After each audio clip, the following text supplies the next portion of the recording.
बेटा अब हम पढ़ने वाले हैं एल्गी। क्या पढ़ने वाले हैं बेटा? प्लांट किंगडम के अंदर एल्गी। तो बेटा एल्गी की हमको एक बात पता है कि उसके अंदर क्लोरोफिल होता है, मतलब वो फोटोसिंथेसिस कर सकती है। ठीक बेटा, वो थैलोइड बॉडी बनाती है, क्योंकि क्या होता है उसके अंदर मियोसिस होती है, जाइगोट के बाद सीधा थैलस बॉडी बनती है। तो बेटा क्लोरोफिल अंदर है तो फोटोसिंथेसिस करेंगे तो ऑटोट्रॉपिक होंगे, और ये बेटा ज्यादातर पानी के अंदर ही पाए जाते हैं, लार्जली क्या होते हैं? एक्वेटिक होते हैं। अगर बेटा ये कॉलोनीज के अंदर रहेंगे, कैसे कॉलोनीज के अंदर रहेंगे, बहुत सारी एल्गी एक साथ होगी, तो उसका एग्जाम्पल है वॉलवॉक्स। वॉलवॉक्स बेटा कुछ इस तरीके का नजर आता है। ये आपके एनसीईआरटी का एग्जाम्पल ए का फर्स्ट है। नेक्स्ट देखो, अगर बेटा फिलामेंटस होगा, फिलामेंटस मैंने आपको बताया था बहुत सारे फिलामेंट्स बनकर हाइफीज बनकर, है ना बेटा, वो हाँ वो बेटा फिलामेंटस स्ट्रक्चर बनाता है, इसको मल्टी सेलुलर स्ट्रक्चर भी कह सकते हैं। उसका एग्जाम्पल है यूलोथ्रिक्स और स्पायरोगायरा। तो बेटा यूलोथ्रिक्स का फोटो ये रहा, ये देखिए क्या है, ए का 2, समझ में आ गया। अगला देखो बेटा, मैसिव बॉडीज मतलब बड़ी बड़ी एल्गी नजर आएगी तो वो कैल्पन में नजर आएगी, इसमें कल्प में नजर आएगी, नाम है बेटा एल्गी का। अगला भैया एल्गी का एसोसिएशन, अगर वो फंगस के साथ मिलती है, फंजाई के साथ मिल जाती है तो वो लाइकेन कहलाता है। ये हम पहले ही पढ़ के आ चुके हैं बायोलॉजिकल क्लासिफिकेशन के अंदर कि एल्गी बेटा ऑटोट्रॉप होने की वजह से वो बेटा खाना बनाती है, और फंगस बेटा क्या होती है? हेटरोट्रॉप होती है, तो वो उसको शेल्टर देती है और दोनों का काम चलता रहता है। बेटा एनिमल के साथ भी वो एक एसोसिएशन बनाती है, जिसके अंदर वो सिर्फ स्लॉथ बियर है, एक बेटा बियर की प्रजाति है स्लॉथ बियर, तो बेटा वो भालू के साथ वो एक अपना कॉम्बिनेशन बना लेती है। अगली चीज देखो बेटा, green algae, brown algae, red algae. Algae की है बेटा ये अगली डिविजन्स हैं। ठीक, तो बेटा ये जो हमने अभी ये फोटोज देखी है, यहाँ पर जो एग्जांपल है नीचे वो ग्रीन एल्गी के एग्जांपल थे जो मैंने देखा था, वोलवॉक्स और यूलोथ्रिक्स।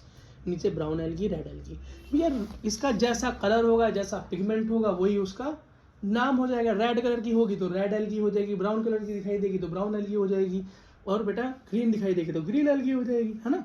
अच्छा बेटा ये वेजिटेटिव रिप्रोडक्शन कैसे करते हैं? Red algae, blue algae, brown algae किस तरीके से वेजिटेटिव रिप्रोडक्शन करते हैं? तो भैया ये फ्रेगमेंटेशन करते हैं, तीनों ही फ्रेगमेंटेशन करते हैं, मतलब टूट जाते हैं और वो फ्रेगमेंट्स बेटा नए एल्गी में परिवर्तित हो जाता है। ठीक है। अगला एसेक्सुअल रिप्रोडक्शन वो कैसे करते हैं? तो बेटा वो जूस्पोर बनाते हैं, जूस्पोर बनाते हैं। और जूस्पोर कैसे होते हैं?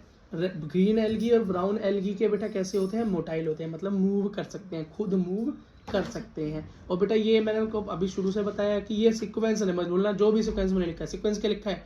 Green blue red, green blue red, समझ में आ गया। हाँ GBR ऐसे याद कर लो, GBR लिख देता हूँ यहाँ पे लो, ये तरीका है याद करने का। तो बेटा शुरुआत तो हरे से ही होती है ना, हरी झंडी दिखाते हैं तो शुरुआत होती है। ग्रीन लाइट का मतलब क्या? चलो, और रेड लाइट का मतलब रुक जाओ। तो चलते हैं ग्रीन पे और रुकते हैं रेड पे, तो बीच में तो ब्राउन ही बची ना। ये भी एक अच्छा तरीका याद करने का। शुरुआत होती है ग्रीन से और रेड पे रुक जाते हैं, बीच में क्या बचा? ब्राउन। ये भी अच्छा तरीका है। GBR याद आए ना आए क्या पता, पर ये तो याद हो सकता है ना। अब बेटा सेक्सुअल रिप्रोडक्शन यहाँ पर कैसा होगा? तो बेटा गैमेट्स बनेंगे, गैमेट्स बनेंगे, वो भी कैसे? मोटाइल बनेंगे, मोटाइल बनेंगे। रेड एल्गी को देखो, ये बिल्कुल बेटा अलग काम कर रहा है। जब इन्होंने जू स्पोर बनाए तो इसने भैया स्पोर बनाए, वो भी मोटाइल नहीं, यहाँ दोनों मोटाइल।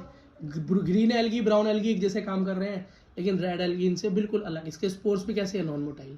बेटा यहाँ के इसके गैमेट्स भी मोटाइल है, लेकिन इसके गैमेट्स भी है, वो भी नॉन मोटाइल।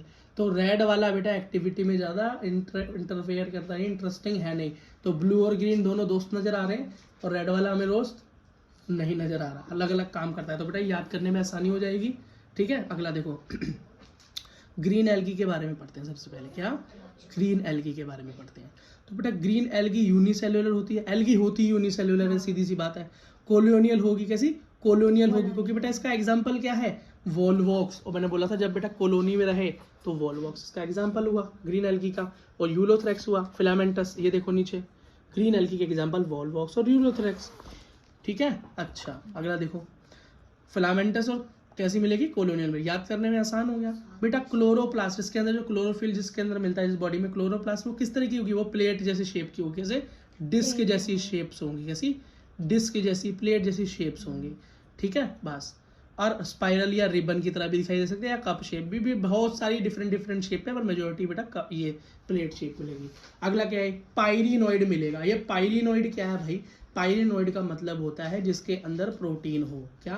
ऐसी बॉडी जिसके अंदर प्रोटीन हो। तो इसका मतलब एल्गीज के अंदर क्या पाया जाता है, ग्रीन एल्गी में प्रोटीन बॉडीज पाई जाती हैं जो कि पायरेनोइड कहलाती हैं।